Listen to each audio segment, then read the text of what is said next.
I'm Jake. I'm Tom. And we are Velocities of Music, VIMTV, the best kept secret in music reviews. Today, we are here to talk about Vampire Weekend. Vampire Weekend are a band that Tom and I have had much debate over over the past few years. One of our first reviews that we ever did was Vampire Weekend's second album, Contra, which came out in 2010, and was kind of a big step for the band. You saw them kind of change a lot of their sound. So as their third album, Modern Vampires of the City, comes out, we were wondering, how do we approach this one now that we feel like we kind of know a little bit more about what we're doing. We're not like brand new at music reviewing.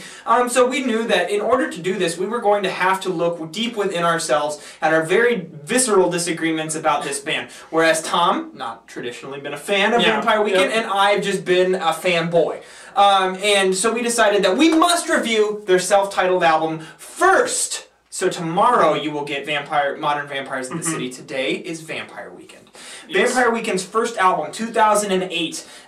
This band just exploded onto the scene. I mean, this was getting played all over the place. They got a ton of buzz. They were like one of the best new artists of that year. Had a lot of indie pop that's just really aggressive. A lot of punk influences, Afrobeat almost. A lot of just really eclectic sound to it that you didn't hear in modern indie rock when this came out in 2008, which is getting to be a long time ago now. It was 5 years ago. So this is a very interesting band to begin with. So how do you approach this? Well, first of all, Ezra Koenig, which I know a guy whose last name is Koenig, and it's spelled the exact same way, so I'm only assuming that it's pronounced the same way. We can hope so. Yeah. Ezra Koenig and his iconic vocals, which are fun and playful, yet at the same time they can be kind of deep, and he has very interesting lyrics over these, like this keyboard that is like high pitch and synth, and it's not a synth sound, yet you can tell it's a keyboard. Yeah, so lots of guitar, lots of bass. I actually got to say that the drumming was probably one of my favorite parts of this album. And that is kind of the punk side, I think, coming out of it. Now, to me,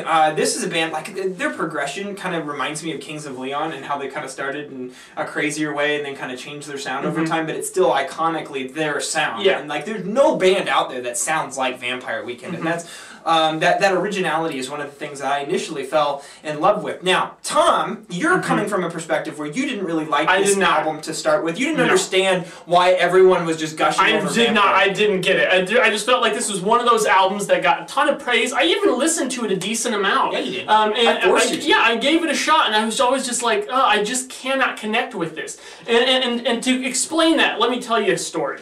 I happened to catch one of the newer episodes of Beavis and Butthead a couple years ago. And you know the parts where they make fun of music videos? Yeah. This actually happened to be the music video for Avi Buffalo's song, What's In It For? And one of the comments that, I don't remember if it was Beavis or Butthead, who really cares, but one of the comments he made is he said, "Is this just like music for privileged white people who have never had anything bad happen in their lives?"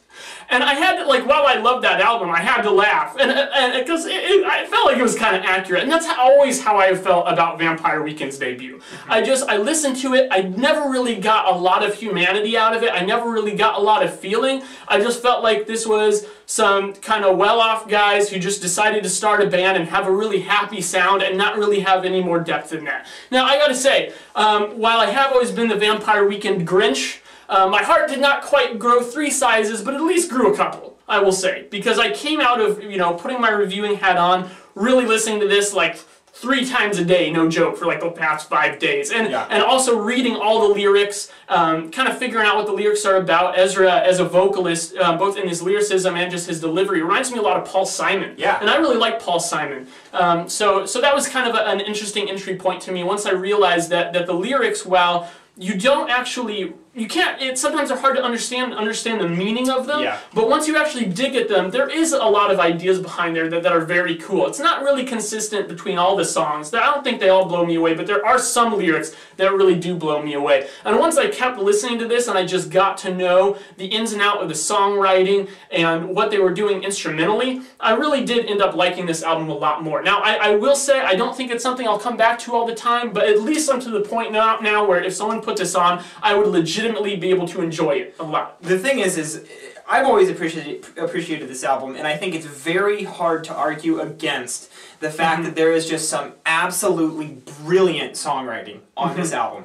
The way that they construct melodies and string them together, and then and structure their tracks so that they have, you know, continuous additions of fluid melodies going through. I mean, it will literally knock your feet off, or knock you off your feet. They will also knock your feet off, and you will just have stumps.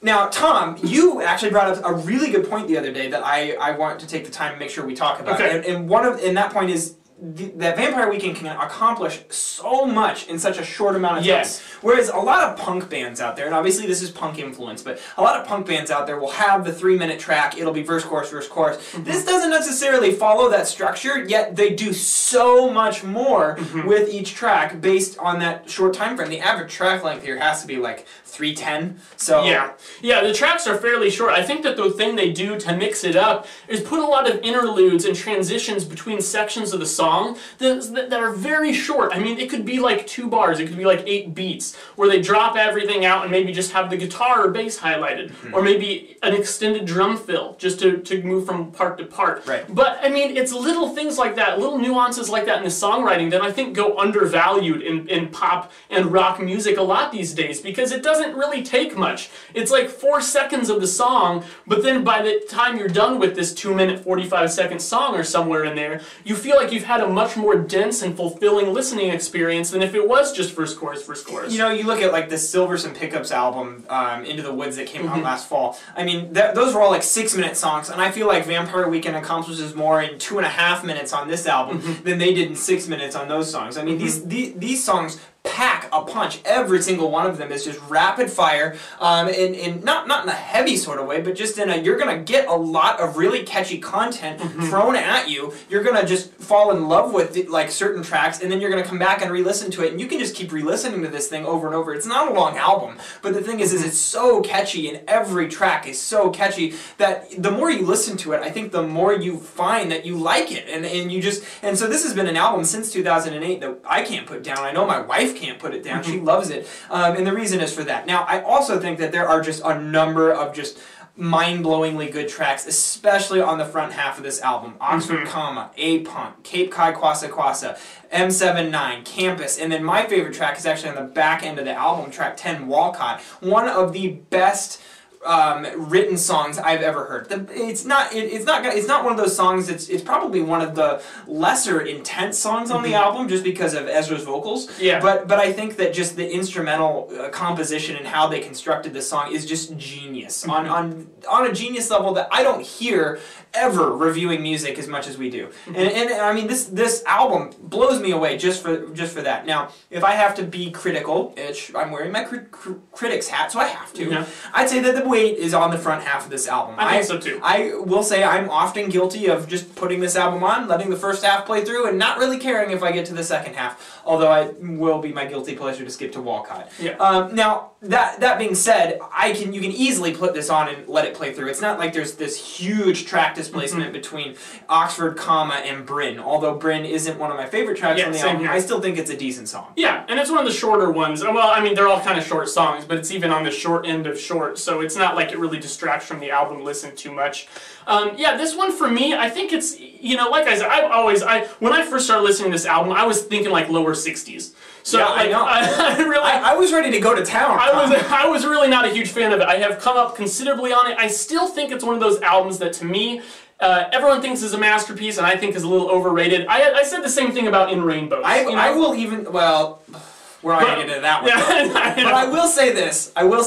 I do think this album is overrated. Okay. I think people put this album on a pedestal thinking, oh my gosh, this is the best thing that ever happened to music, and that's just not the case. This band, it's a great debut, but they could go a long, long ways with their music, and clearly, in our next review, we're going to talk about where they get to take this in their third album, Modern Vampires of the City. Tom, what are you thinking for a score on this one? I think I'm going to give this an 84. Wow! Wow, what a turnaround. Okay, I'm going 89. Awesome. I really like this album. Off. No, we're really not. I like this album a lot. I come back to it and enjoy it. It blows me away, but it's not legendary status, which is 90s albums for me. That's a legend in my mind. So I feel like mid to upper 80s is a good place for this album, and it's one of those that you can come back and love from for years to come. So it's a good album, and obviously most of you have heard it, but Tom and I had to get a frame of reference so we can really dissect Modern Vampires of the City tomorrow. Well, for you guys, tomorrow we're going to film it in like 3 minutes. Yep. So also, guys, leave us a comment at www.velocitiesmusic.com or youtube.com/velocitiesmusic. Follow us on Twitter, like us on Facebook, and let us know what you think of this new lighting setup we got going on. Is it better? Is it worse? Got any suggestions? We'd love to hear your feedback. Hit us up. I'm Jake. I'm Tom. And we are VIMTV, moving music critique forward. No excuse to be so callous. Dress yourself in bleed.